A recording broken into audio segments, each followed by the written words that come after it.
काफ़ी सारी खबरें हैं, खास पेशकश हमारी बजिंग स्टॉक, जिसमें हम बात करते हैं खबरों वाली शेयरों की। खबरों के चलते जहां पर दिख रहा है एक्शन, उस एक्शन का क्या होना चाहिए रिएक्शन, वो बताएंगे हमारे एक्सपर्ट रवि सिंह जी। और रणनीति क्या होनी चाहिए वो सुझाएंगे आप, और खबर बताएंगे हम। आइए जरा ये करके तमाम शेयर जो है वो स्क्रीन पर लेकर के आते हैं और समझते हैं आखिर में वो क्या खबरें हैं जिनकी वजह से यहाँ पर एक्शन देखने को मिल रहा है। इन एक्शन में सबसे पहले क्विक स्कोर को लेकर के आते हैं। आपको बता दें कंपनी के बोर्ड ने यहाँ पर डीमर्जर को मंजूरी दे दी है और अब ये कंपनी 3 हिस्सों में विभाजित होगी। 3 कंपनियों में डीमर्जर को मंजूरी बोर्ड की तरफ से दी गई है। आपको बता दें कि जिन कंपनियों के नाम जो रखे गए हैं, तो एक तो क्वेस्कॉर्प रहेगी, इसके अलावा डिजिटाइड सॉल्यूशन और ब्लस्प्रिंग इंटरप्राइजेस के नाम से 2 कंपनियां और जो है मार्केट में आएंगी। डीमर्जर की प्रक्रिया को पूरा होने में 12 से 15 महीने का समय जो है वो लग सकता है, ये अंदाज़ा लगाया जा रहा है। और कंपनी के शेयर में आज हम देख रहे थे क्वेस्कॉर्प में काफ़ी शानदार जो है मूव एक देखने को मिल रहा है इस खबर के चलते। अब थोड़ा सा ऊपरी स्तरों से हल्का हुआ, लेकिन अभी भी 9.25% की तेज़ी क्वेस्कॉर्प के शेयर में देखने को मिल रही है। सर, आपसे जानना चाहेंगे, अब यहाँ पर बोर्ड की तरफ से मंजूरी दी गई है डीमर्जर को लेकर के, आपकी राय क्या होगी क्वेस्कॉर्प को लेकर के? देखिए विपुल जी, आप जब शानदार बोलते हैं तो हम लोग बड़े गदगद हो जाते हैं और वही सुनने के लिए हम लोग बैठे रहते हैं। और ये शेयर भी शानदार तरीके से चल रहा है और मुझे लगता है कि 600 रुपए का लक्ष्य जल्द अचीव कर सकता है। स्टॉक तेज है और जो मर्जर हो रहा है इसका फायदा यहाँ पर मिलेगा और स्टॉक्स में एक अपवर्ड रैली यहाँ पर और बनती हुई नजर आएगी। तो फिलहाल स्टॉक को होल्ड कर कर रखिए। स्टॉप लॉस 500 रुपए का, टारगेट 650 रुपए। चलिए, तो ये राय क्वेस्कॉर्प पे निकल करके आती हुई, और अब अगली कंपनी जो कि तमाम तरह से विवादों में घिरी हुई है इस समय। जी हाँ, बात कर रहे हैं पेटीएम की, लेकिन यहाँ पर भी कुछ राहत की सांस आती हुई दिखाई दे रही है। आइए खबर दिखाते हैं। ईडी की जांच में ये कहा गया है कि फेमा का उल्लंघन नहीं पाया गया है, तो ये पॉजिटिव बात निकल करके आई है। इसके अलावा मर्चेंट भुगतान के लिए एक्सिस बैंक के साथ करार किया गया है, ये भी एक पॉजिटिव खबर पेटीएम के लिए निकल करके आई है। और आरबीआई ने पेटीएम बैंक को जो बंद करने की सलाह दी थी, वो उसकी तारीख जो है वो बढ़ा करके अब 15 मार्च कर दी गई है। तो ये 2-3 खबरें पॉजिटिव निकल करके आई हैं और अब शेयर में हम देख रहे हैं लगातार दूसरे दिन अपर सर्किट लगता हुआ दिखाई दिया है। अब क्या करना चाहिए? क्या ये जो रैली है इसकी एग्जिट का मौका है, या फिर बहुत लोग अभी भी यहाँ पर बॉटम फिशिंग करने की स्ट्रेटजी सोच रहे हैं? क्या सलाह रहेगी, ये पूछते हैं रवि जी से। रवि सर, काफ़ी बुरी तरह टूट चुका है शेयर, 50% से ज़्यादा की गिरावट आ चुकी है। काफ़ी लोगों को लग रहा है कि अब इससे ज़्यादा नीचे नहीं जाना चाहिए। आप किस तरफ हैं सर? क्या यहाँ पे निचले स्तरों पे खरीदारी के मौके हैं? क्या पूरी तरह बैंक ख़त्म हो जाएगा, या फिर आपको लग रहा है कि हर रिकवरी जो है वो एग्जिट का मौका है? देखिए विपुल, जब भी मैंने एक स्टोरी सुनाई थी कि एक्सीडेंट होता है, लोग पीछे से देखने के लिए जाते हैं और पॉकेट मार ली जाती है, ये वही स्टॉक है। ये तो उस स्टॉक की पूरी स्टोरी है। दूसरा, आपने एक स्टोरी हमेशा सुनी होगी, जंगल में गए थे, सामने शेर आ गया, अब क्या करें? अब भैया जो करना है वो शेर ही करेगा। इस समय सिचुएशन पेटीएम की वही है और एक दूसरा जेपी पावर की तरफ बढ़ रहा है, जो कि जैसा हालात पे अभी फिलहाल देखिए, मैंने पहले भी जिस दिन ये कंट्रोवर्सी हुई थी जाके वीडियो देखी, मैंने कहा आंख बंद कर लीजिए, आप कुछ बचा नहीं है, प्रमोटर ही बनेंगे आप। प्रमोटर बनने से ज्यादा अच्छा है निकल जाइए। सब ने आपको राय दी होगी, पर आप अपनी जिद पे अड़े, मैं नहीं निकलूंगा, मैं तो प्रॉफिट लेकर निकलूंगा।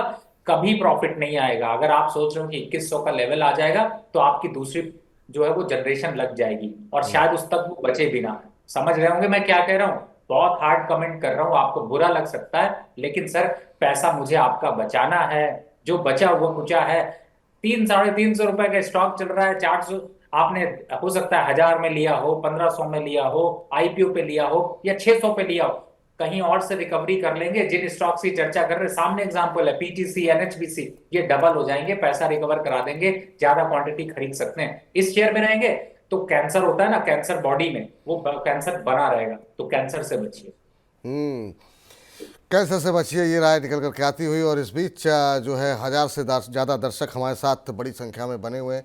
आप सभी का आभार, अभिनंदन, धन्यवाद। ऐसे ही आप लोग वो मनोबल बढ़ाते रहिए। बहुत सारी टिप्पणियां भी आ रही हैं। प्रवेश जी कह रहे हैं कि कार्तिक साहब कह रहे हैं कि मनी 9 और रवि सर, आपको हमारी तरफ से बहुत बहुत प्यार। थैंक यू सर, मनी 9 पर ऐसे प्रोग्राम लाने के लिए। थैंक यू आपका भी कार्तिक साहब। प्रवेश साहब कह रहे हैं, रवि भाई आपने मुझे व्हाट्सएप पर मैसेज किया था और उस पर आपका फ़ोटो भी लगा हुआ है। रवि सिंह जी, कोई आपके नाम पर फ्रॉड तो नहीं कर रहा है ना? तो लोग चिंतित है कहीं आपके नाम पर कोई और मैसेज तो नहीं आ रहे हैं। तो अलग अलग तरह की टिप्पणियां तमाम दर्शकों की आ रही है, लेकिन इन सब के बीच में जरा अगली कंपनी लेकर के आते हैं, अगला शेयर लेकर के आते हैं, और वो है रेलवे। जी हाँ, सबसे पहले बात कर लेते हैं टेक्समैको रेल की। और टेक्समैको रेल में इस समय क्या कुछ खबरें हैं, जरा स्क्रीन पर लेकर के आइए। और यहाँ पर हम देख रहे हैं खबर, यहाँ पर यह है कि रक्षा मंत्रालय से टेक्समैको को जो है टीटागढ़ वैगन को जो है माफ़ कीजिएगा, टेक्समैको जवान से निकल गया, टीटागढ़ वैगन को जो है रक्षा मंत्रालय से 170 करोड़ रुपए का नया ऑर्डर मिला है। यह ऑर्डर विशेष तरह के 250 वैगन के निर्माण और संरक्षण के लिए मिला है रक्षा मंत्रालय से। इसके अलावा रेलवे डिवाइस कारोबार में भी उतरने के लिए हाल ही में कंपनी ने अंबर ग्रुप के साथ एक करार किया है। तो अब खाली कंपनी वैगन के कारोबार में नहीं, बल्कि जो बाकी उपकरण हैं उस पर भी जाने की सोच रही है।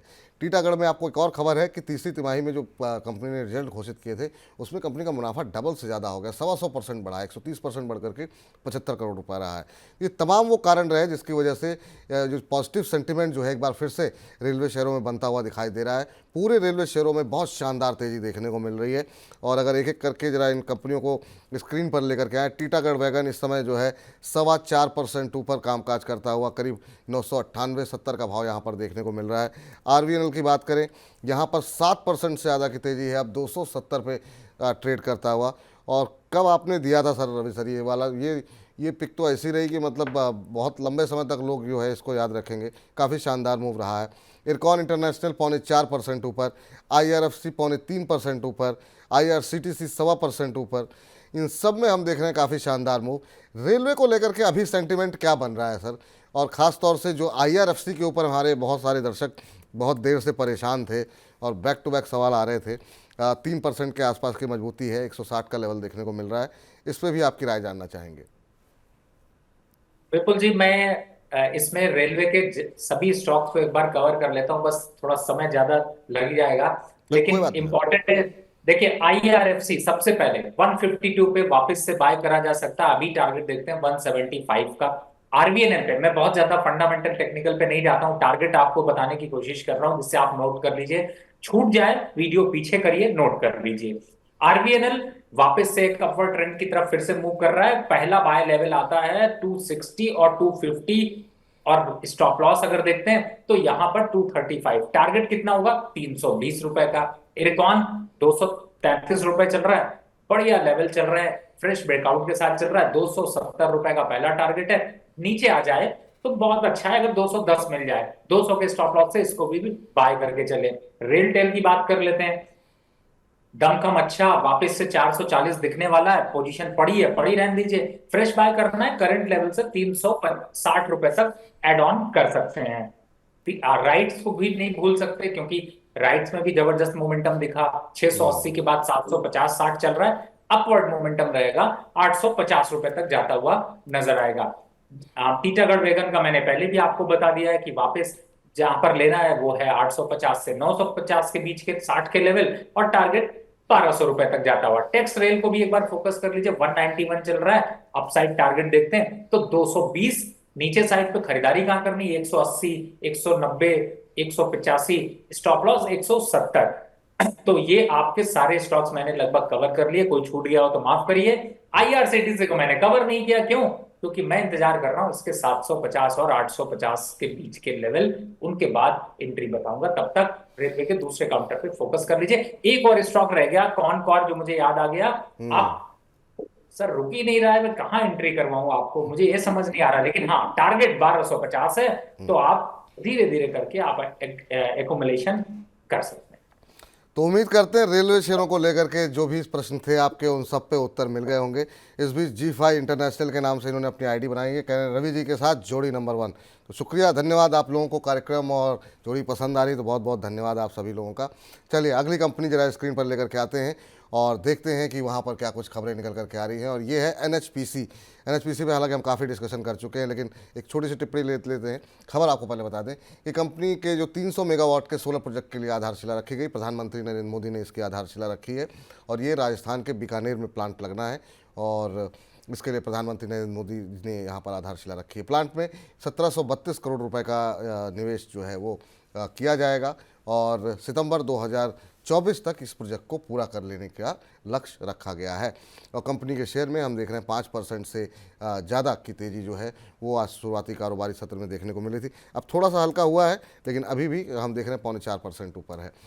सर, आपने हालांकि एनएचपीसी पे काफ़ी बात की है, लेकिन चूंकि इस सेगमेंट को हम अलग से भी बजन स्टॉक्स को अपलोड करते हैं, तो एक छोटी सी टिप्पणी एनएचपीसी पे। देखिए, पीएम का साथ हो तो विकास तो होना ही होना है, और अभी फिलहाल तो एनएचपीसी में विकास का दौर जारी है। 130 रुपए का लक्ष्य वैसे मैंने इमीडिएट रखा है, लेकिन मल्टी बैगर साबित हो सकता है। जिस हिसाब से आधारशिला रखी उसमें थोड़ा खर्च होगा, धीरे धीरे वक्त और डेवलप करेगा। टारगेट अपसाइड देखते हैं तो 130 रुपए, तो खरीदारी का करंट लेवल पर मौका है, तो मुझे लगता है बाइंग एकोमुलेशन कंटिन्यू रखें। जी, इस बीच प्रणीत रंगोले जी ने जो है 179 रुपीज़ जो है वो दिए हैं मुझे। सर, आप लोग पैसे मत भेजिए। जब कहा जाएगा, जब हम लोग इस सेवा को जो है पेड करेंगे, तब आप लोग देखते हैं कितना शामिल होते हैं। कह रहे हैं my target is completed, 1000+ people are watching. 26 दिसंबर 2023 को इन्होंने कहा था कि मतलब जो है 1000 लोग देखेंगे, और आज ये पूरा हो गया। तो इस संदर्भ में इन्होंने अपनी तरफ से शुभकामनाएं 179 रुपीज़ की भेजी है। बहुत बहुत धन्यवाद, बहुत बहुत शुक्रिया आपका सर। आप लोग इतना प्रेम करते हैं और इस तरह की टिप्पणियां जो आप लोगों की आ रही है, चलिए बहुत बहुत धन्यवाद आपका। चलिए अगली कंपनी जरा स्क्रीन पर लेकर के आते हैं और देखते हैं वहाँ पर क्या कुछ खबरें निकल करके आई हैं। पीबी फिनटेक में काफ़ी अच्छी खबर है कि कंपनी की सब्सिडरी कंपनी है पॉलिसी बाजार, उसके लाइसेंस अपग्रेडेशन को मंजूरी दे दी गई है आईआरडीआई की तरफ से। आईआरडीआई ने कंपोजिट इंश्योरेंस ब्रोकर में अब इसको अपग्रेड कर दिया है। पहले आपको बता दें डायरेक्ट इंश्योरेंस ब्रोकर थी कंपनी, और अब कंपोजिट इंश्योरेंस ब्रोकर की मंजूरी मिल गई है। और कंपनी ने कहा है कि इससे बीमा कारोबार में पेनिट्रेशन में और ज़्यादा इनको मदद मिलेगी आने वाले समय में। जो थर्ड क्वार्टर के नतीजे आए थे हाल ही में कंपनी के, वो आपको अपडेट दे देते हैं कि कंपनी ने 87 करोड़ के घाटे के मुकाबले 37 करोड़ का मुनाफा दर्ज किया था। और इसी के चलते पीबी फिनटेक में हम देख रहे थे कि अच्छी रैली देखने को मिली है, और आज भी जो है अच्छा मोमेंटम बना हुआ है पीबी फिनटेक में। और शुरुआती कारोबारी सत्र में यहाँ पर 5% के आसपास की तेजी थी, अब 6.25% ऊपर 990 के आसपास ट्रेड करता हुआ पीबी फिनटेक का शेयर। पिछले 6 महीने में यहाँ पर भी सर 36-37% की रैली रही है। और अब आईआरडीआई से जो नई मंजूरी मिली है, उससे कंपनी को और अपना कारोबार बढ़ाने में मदद मिलेगी। ये कैसा क्षेत्र, इस क्षेत्र को कैसे देख रहे हैं आप, और ख़ासतौर से पीबी फिनटेक को? देखिए, पीबी फिनटेक का अभी तो भविष्य यहाँ पर काफी उज्जवल दिखाई दे रहा है। 990 रुपए के पास चल रहा है, एक अच्छा खासा डाउनवर्ड चैनल से आज वापस रिवर्स करता हुआ नजर आया। तो यहाँ पर स्टॉप लॉस देखते हैं तो मुझे लगता है 920 के स्टॉप लॉस से थोड़ा डिप पे मिले तो भी खरीदें। ब्रेकआउट अच्छा है, यहाँ पर भी खरीदारी की जा सकती है। और टारगेट की बात करें तो वापस से 1080 के टारगेट यहाँ पर देखने को मिल सकते हैं। और आपके सबमिट में जिस तरीके से पीबी फिनटेक ने अपने आप को एक्सप्लेन किया, आपने चीजें समझी, उससे भी काफी क्लियरिटी मिलती है। तो मुझे लगता है काफी हद तक यहाँ पर एक तेजी का ट्रेंड बनता हुआ नजर आएगा। ये फिलहाल राय निकल करके आती हुई यहाँ पर पीबी फिनटेक के ऊपर। और अब बढ़ते हैं अगली कंपनी की तरफ, जरा स्क्रीन पर लेकर के आइए और देखते हैं वहाँ पर क्या कुछ खबरें निकल करके आई हैं। मिठास वाला शेयर है बलरामपुर चीनी। यहाँ पर अब कंपनी एक नए कारोबार में जाने की योजना बना रही है। कंपनी पॉलीलैक्टिक एसिड बनाने के कारोबार में उतरने की योजना बना रही है। और आपको बता दें इस एसिड का इस्तेमाल होता है बायोप्लास्टिक बनाने में, क्योंकि अब लगातार जो है ग्रीन एनर्जी और तमाम चीज़ों को लेकर फोकस बढ़ रहा है। इस कारोबार के लिए कंपनी 2000 करोड़ रुपए जो है वो निवेश करेगी, और 2000 करोड़ रुपए जुटाने के लिए कंपनी करीब 1200 करोड़ रुपए जो है वो कंपनी जो है कर्ज के ज़रिए जुटाएगी, और 800 करोड़ रुपए जो है वो आंतरिक इंटरनल अक्रूवल के ज़रिए जो है कंपनी की जुटाने की योजना है। और आज हम देख रहे हैं बलरामपुर चीनी में काफ़ी दिनों बाद जो है एक सकारात्मक मूव देखने को मिल रहा है। हालांकि सर, बलरामपुर चीनी कैसे देख रहे हैं? कंपनी अब नए कारोबार में जाने की योजना बना रही है। इस बार इस क्षेत्र ने थोड़ा सा निराश किया 2023-24 में। पिछले 6 महीने में 1% का नेगेटिव रिटर्न देखने को मिला। पूरे साल अगर देखें तो ऑलमोस्ट फ्लैट रहा है शेयर। वरना हम देखते थे बजट के आसपास या सरकार की तरफ से कुछ एमएसपी या इस तरह की खबरें होती थी, तो एक सीज़न तो आता था ऐसा जब चीनी शेयर अच्छे चलते थे। इस बार पूरे चीनी क्षेत्र में बड़ी सुस्ती रही। आपकी राय क्या रहेगी? देखिए, विपुल जी, जिन्होंने मनी 9 को फॉलो किया होगा ना, उनको एक शेयर याद दिलाता हूँ और आपको भी याद दिलाता हूँ, आप शायद मिस कर गए, जिसका नाम है बजाज हिंद। बिल्कुल। 28 रुपए था, आज हम 40 रुपए पे खड़े हैं। और हाल फिलहाल की रिकमेंडेशन है, तो ऐसा नहीं है, स्टॉक ने अच्छे ट्रेंड दिए हैं। बलरामपुर चीनी की बात कर लें, देखिए सारे केसेस में सब कुछ समझने के बाद ये समझ में आता है कि ये जो पुल बैक है ये भरोसे लायक नहीं है। वापस से स्टॉक में एक डाउनवर्ड ट्रेंड देखने को मिल सकता है, गिरावट बढ़ सकती है। और जो 385 है ये 400 तक हो सकता है वो जाता हुआ नजर आए, लेकिन इसमें भी कोई डाउट नहीं कि ये 320 रुपए वापस आ जाएगा। तो मुझे लगता है बाय करने से बचिए। अगर पोजीशन है तो प्रॉफिट बुक करके एग्जिट कर लीजिए। अगर नहीं एग्जिट करना चाहते, शुगर में ही रहना है, तो आपके पास ऑप्शन कौन कौन से हैं नोट कर लीजिए। रेणुका शुगर अच्छा ऑप्शन है, द्वारिकेश शुगर अच्छा ऑप्शन है, और बजाज हिंद को कैसे भूल सकते हैं, वो भी अच्छा ऑप्शन। चलिए, और आप जो है शेखर नायक जी की एक टिप्पणी पढ़ते हैं। शेखर नायक जी कह रहे हैं सर कि कैसे मैं शुक्रिया अदा करूं उस खुदा का, मुझे अल्फाज नहीं मिलते। ज़िंदगी इतनी खूबसूरत ना होती मुझे अगर आप जैसे एडवाइज़र नहीं मिलते। वाह वाह वाह वाह। तो नायक साहब, ये जो शेरो शायरी आप कर रहे हैं बहुत अच्छी बात है, और बहुत अच्छे शेर लिखे हैं। तो चलिए, खैर आप सभी का बहुत बहुत शुक्रिया है कि इतने आप इतनी अच्छी अच्छी टिप्पणियाँ आप लोग करते रहते हैं। लाइए अगली कंपनी, अगला समूह लेकर के आते हैं, अदानी समूह। जी हाँ, अदानी समूह को लेकर के अदानी ग्रीन को, अदानी टोटल को तमाम सवाल आए हुए हैं। तो उन सबके उत्तर जो है सर इस कार्यक्रम में हम कोशिश करेंगे कि इस सेगमेंट में मिल जाए। समूह की फंड जुटाने के लिए पश्चिम एशिया के सॉवरेन फंड से जो है वो बातचीत चल रही है, और कंपनी अपने एक्सपेंशन प्लान के लिए 260 करोड़ डॉलर जुटाने की योजना बना रही है। और इसके लिए जो अदानी एंटरप्राइजेज है वो एयरपोर्ट और ग्रीन हाइड्रोजन में अपनी जो हिस्सेदारी है वो डाइल्यूट कर सकती है, वो बेच सकती है, ताकि सोवरेन बॉन्ड का जो भरोसा है वो कंपनी, वो यहाँ पर जो इंफ्रास्ट्रक्चर में निवेश करना चाहते हैं वो उनका निवेश हो सके। इसके अलावा कंपनी ने एक और टारगेट रखा है कि इस वित्त वर्ष में कंपनी समूह जो है उसका कुल ईबिट्टा जो है वो 80,000 करोड़ रुपए लक्ष्य करने का है यहाँ पर। और इसके अलावा इसके चलते हम देख रहे हैं कि आज अदानी समूह के शेयरों में सकारात्मक रुख देखने को मिल रहा है। अदानी इंटरप्राइजेस 2% ऊपर है, पावर में % से ज़्यादा की गिरावट है। अदानी पोर्ट में मजबूती देखने को मिल रही है, ½ के आसपास की। अदानी ग्रीन में हम देख रहे हैं कि अच्छा मोमेंटम देखने को मिल रहा है। बहुत लोग टोटल गैस के बारे में पूछ रहे हैं, वहाँ पर भी सकारात्मक रुख है। अदानी समूह पे सर बहुत लंबे समय बाद जो है एक पॉजिटिव खबर इस तरह से आई है। हालांकि बहुत सारे अंतर्राष्ट्रीय ब्रोकरेज हाउसेस का रुख भी अब बदला है और सकारात्मक हुआ है। आप कैसे देख रहे हैं? क्या बुरे दिन समाप्त हो गए अदानी समूह के और अच्छे दिन आ गए क्या? देखिए विपुल जी, फिर मैं वापस बोलूंगा, मनी नाइन के पुराने प्रोग्राम्स को देखिए। लोगों ने आज रेटिंग करके उसके बुरे दिन खराब अच्छे करने की बात कर रहे हैं।